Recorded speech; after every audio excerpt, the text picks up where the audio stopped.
Good morning, everyone. I'm Nick Laming of Loyalty Connect OS. Thank you, AI. I'll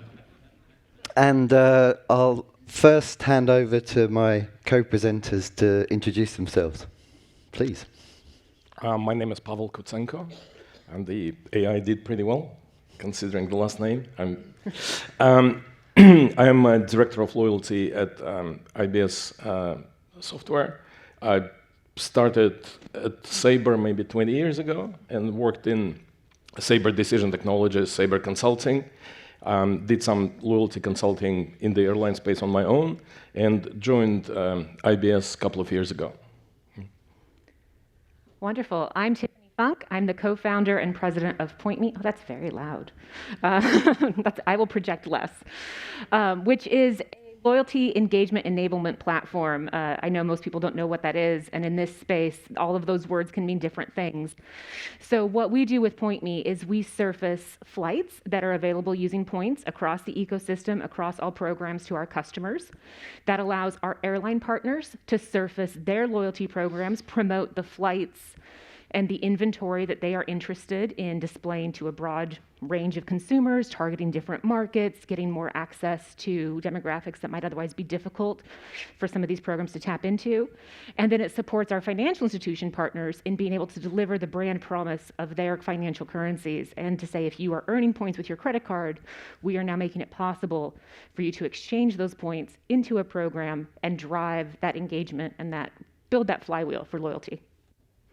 Good morning, everyone. My name is Kelly Hobbs. I am with Value Dynamics, which is an operating company of Collinson Group, and I lead business development. Value Dynamics specializes in global commerce purchase rewards and the solutions that power those.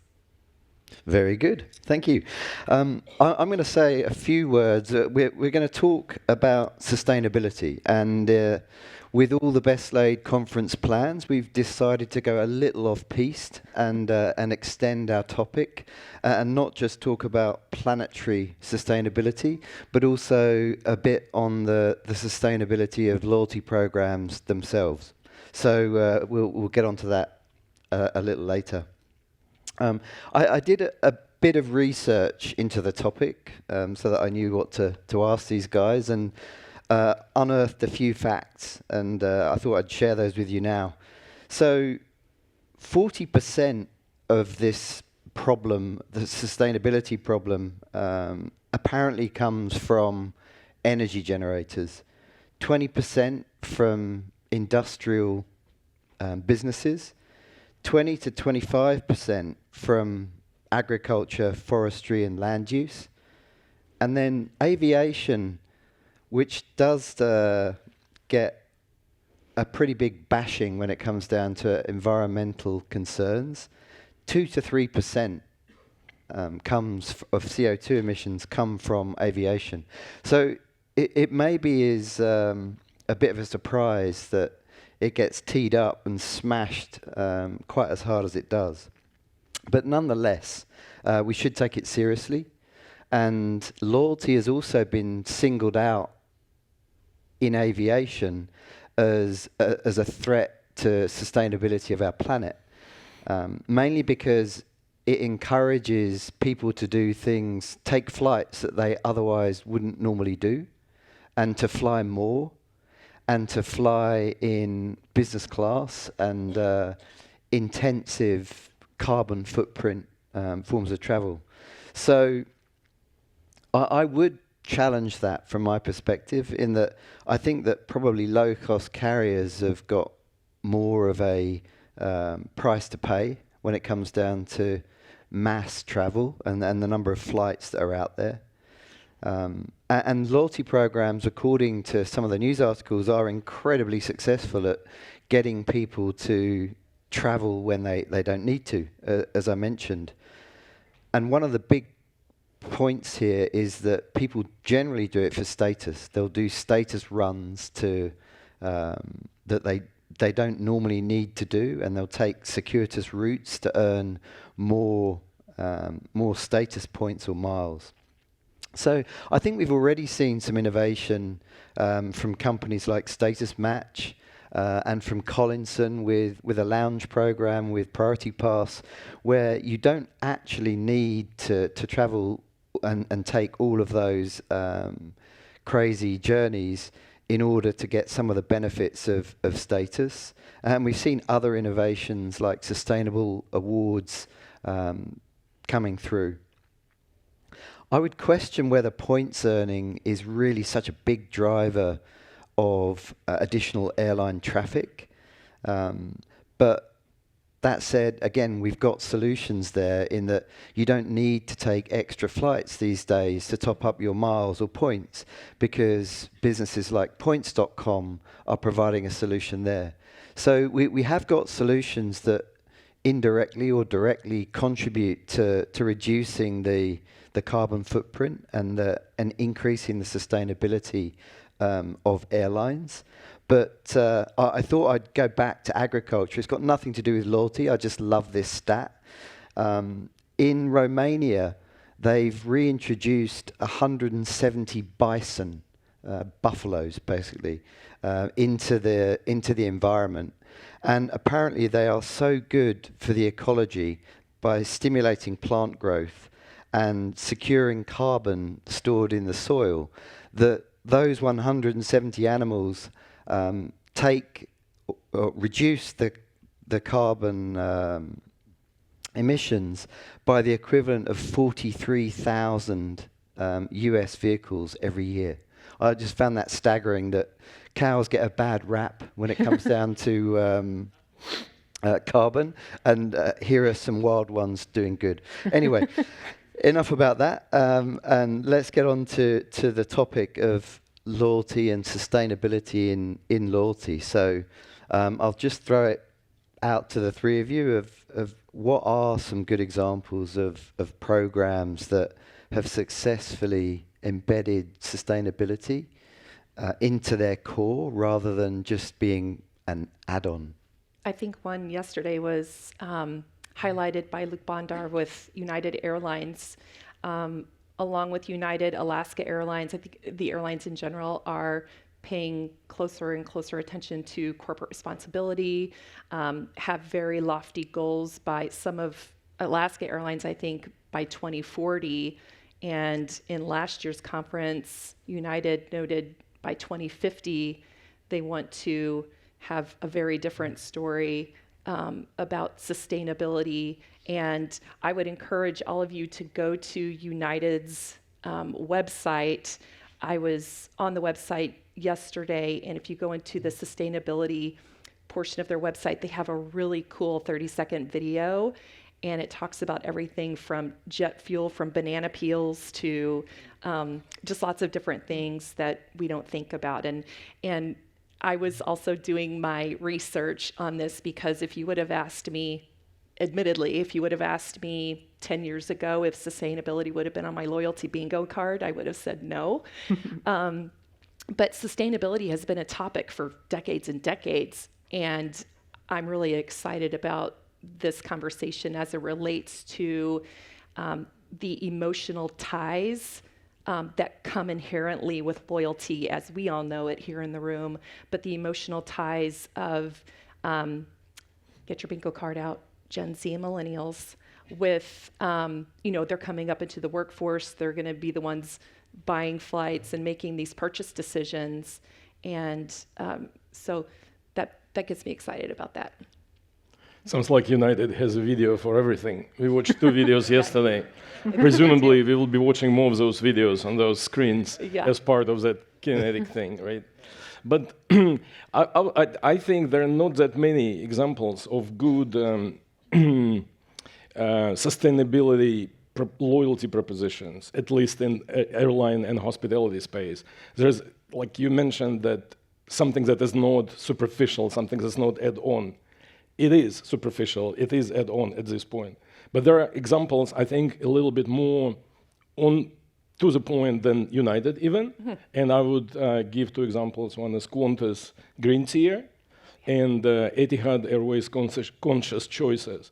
Those 2 specific sort of attempts to build sustainability promise or sustainability subject into mainstream loyalty program.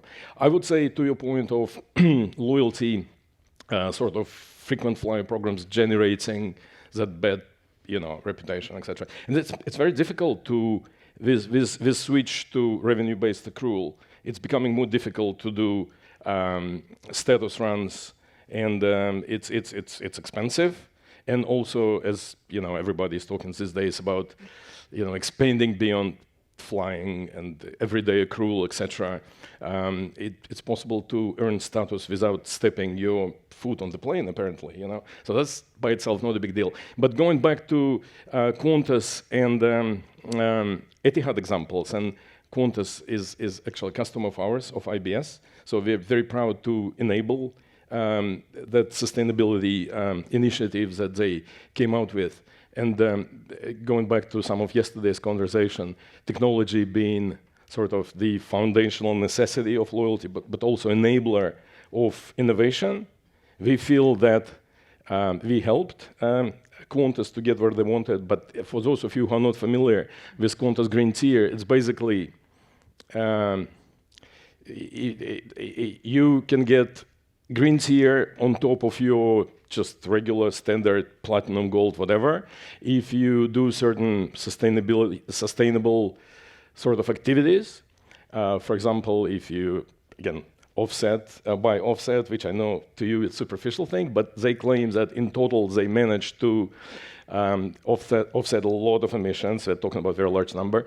They basically tell members that if you do 5 things out of 6, which is like buy I don't know, certain eco-certified merchandise from Qantas, merchandising platform, if you stay in eco-certified hotels, if you, walk to work as opposed to driving, and things like that. There's like a few of those things. And if you complete them, you get 10,000 miles or 50 status credits. And apparently that initiative that Qantas talked about at another conference in detail, it's very, very popular in Australia.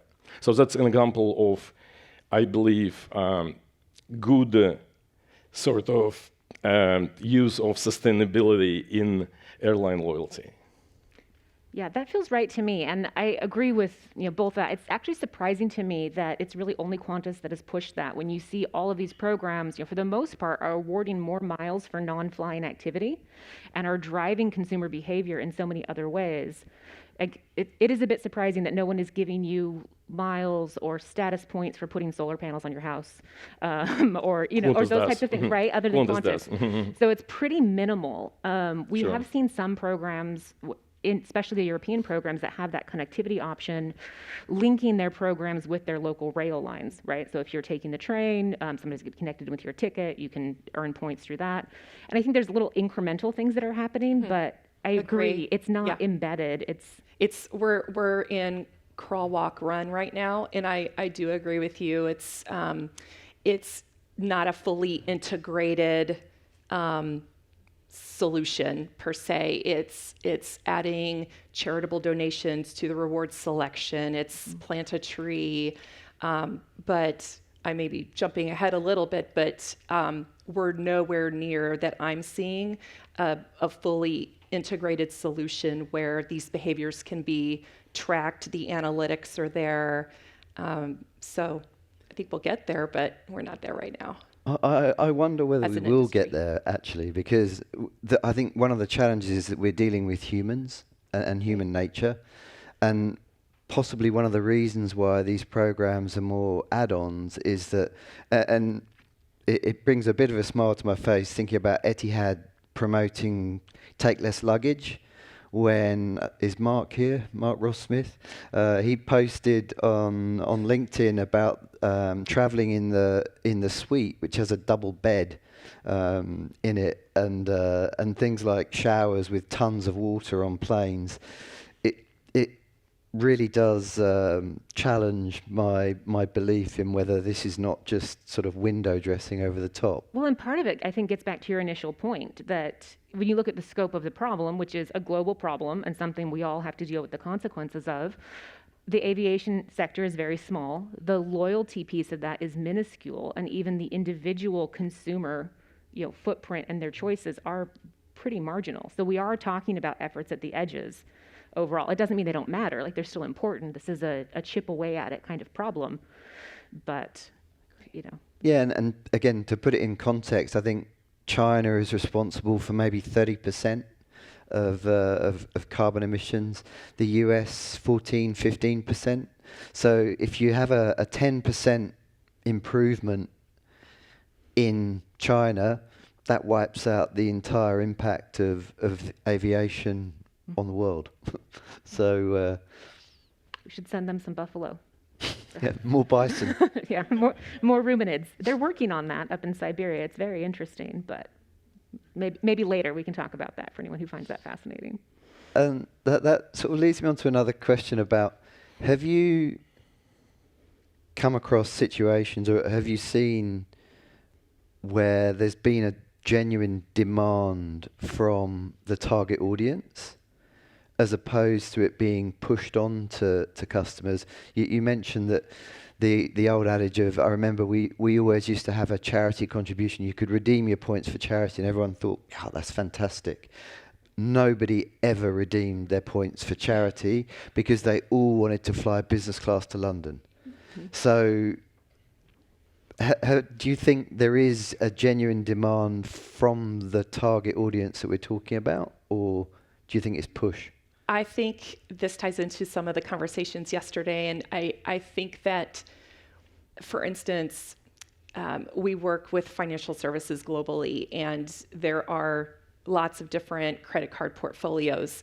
Some of those portfolios certainly do have demands, and in fact, 2/3 of Americans are willing to spend more for a socially responsible or a sustainable product. And that number skyrockets when you look at younger generations of buyers. And so I think that when that is a good question, is there demand? I think that's where having the right data and doing the right things with researching our data holistically will tell us where that demand is, and that's where that personalization comes in with reward selection. So I do think certain portfolios of loyalty members do have appeal there. And before, when Qantas researched that sustainability initiative that they wanted to launch, they did some obviously research, and there's just so many reports and studies confirming that consumers are interested. I don't know, like you said, people sometimes say they are, but maybe they don't. And to your point about donations, I spoke to somebody a long time ago, with someone from catering at American Airlines, and they said study after study after study shows that people want like healthy choices for their meals, but everybody orders steak at the end, So, but the reality is people think about sustainability. It's something that resonates with many people, especially younger generation, Generation Z. Yeah. I think too that it's one thing to survey your customer base and say, what are you interested in? But it's another thing to drive the awareness, educate the customer, have capabilities in your solutions that actually shows them the impact that they're making. And those become very meaningful, and I think go beyond the, hey, I'm interested notion. Yeah, I think it's that. It's having proof of it. Here's what we're doing. Here's what the impact is. Here's how it impacts our financials. This is a company in general that's investing in this. What consumers don't like is when it seems that their sustainability is being used as an excuse for cheapness. We're not going to change your towels in the hotel because we're saving water. We're not putting water bottles out. We're not providing cups on board because of sustainability. That doesn't play well. It's looking at more the foundational pieces. And when the consumer is in the driver's seat, being able to make that selection and make that decision, that's when it becomes powerful. Yeah, and then just coming back to loyalty, have you seen any innovations, or do you have any favorite innovations that you're particularly excited about that you think can help make loyalty programs either more sustainable or helping drive sustainable ends? I don't think there's, realistically, I don't think there's anything to be excited about yet. I don't agree. think there's any, groundbreaking, innovative thing happening. I think the best thing that I'm observing in market, especially in the US, and even with some of our global partners such as Emirates, is back to doing what we can with what we have right now until there's like a fully integrated green sustainability tech solution that can be embedded with your existing solution, which nobody's cracked the code on that yet, and having the analytics to, and the data to support the results that you're looking for and the KPIs that you've set for this sustainability initiative. The best thing that we're doing at the moment is back to the reward selection, or with Emirates, and we're powering their pay with points solution, and the digital gift cards instead of mailing out a bunch of plastic into the universe, and working with partnerships, whether it's gift cards that are doing eco-friendly products or packaging, or in our redemption solution with merchandise. If you're doing expedited shipping, is that actually harming the sustainability initiative or not? And I just wanted to add that to your point that you do need technology for all of that. And no matter how sophisticated your sustainability proposition is going to be, in order to make it happen, you need to be able to count those activities. You need to maybe use badges. You need some element of gamification because that's an inherent part of such a proposition. And the technology is kind of, we're listening to what our customers asking for, and making available to others.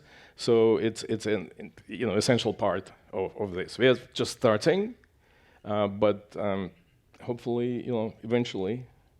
Yeah, I think I'd agree with that, in that the power of loyalty programs is that they tap into human nature, and we love to fulfill challenges.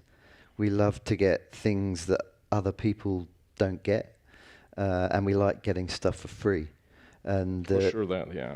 it's been the same for many years, and what we saw with airline programs that were FFPs is that they encourage you to fly long distances, because that was the target that we were setting people. It was, if you fly lots of miles, then you'll get rewarded with more benefits, with more free flights. And what we're probably seeing now is a bit of a shift away from that. It's gone to more revenue based for earning and getting status. We may see, and we have seen with Etihad, for example, I think the gamification point that you made, although it's a buzzword, really holds true, in that tiers are another thing that people respond really well to. Yep. People do insane things for status, and they will chase a target or try and fulfill a challenge for often very obscure reasons. So I think that loyalty programs can definitely play a part, just because they do tap into human nature. And what we need to be careful of is that we're designing it in such a way that it drives the right behavior, rather than maybe accidentally the wrong behavior, which is where we started with distance-based accrual, for example. Yeah, and I think a piece of that, just to get away from the very frequent flyers and the status pieces of it, is the everyday travelers. That is the majority of the people who are in the air. And to Kelly's point, they are, in many cases, willing to pay a little bit more for an option that's more sustainable. If they're searching on Google Flights, it's going to flag for them, well, the direct flight has the lower carbon impact. But when they go to redeem their points, in many cases, that direct flight is not available.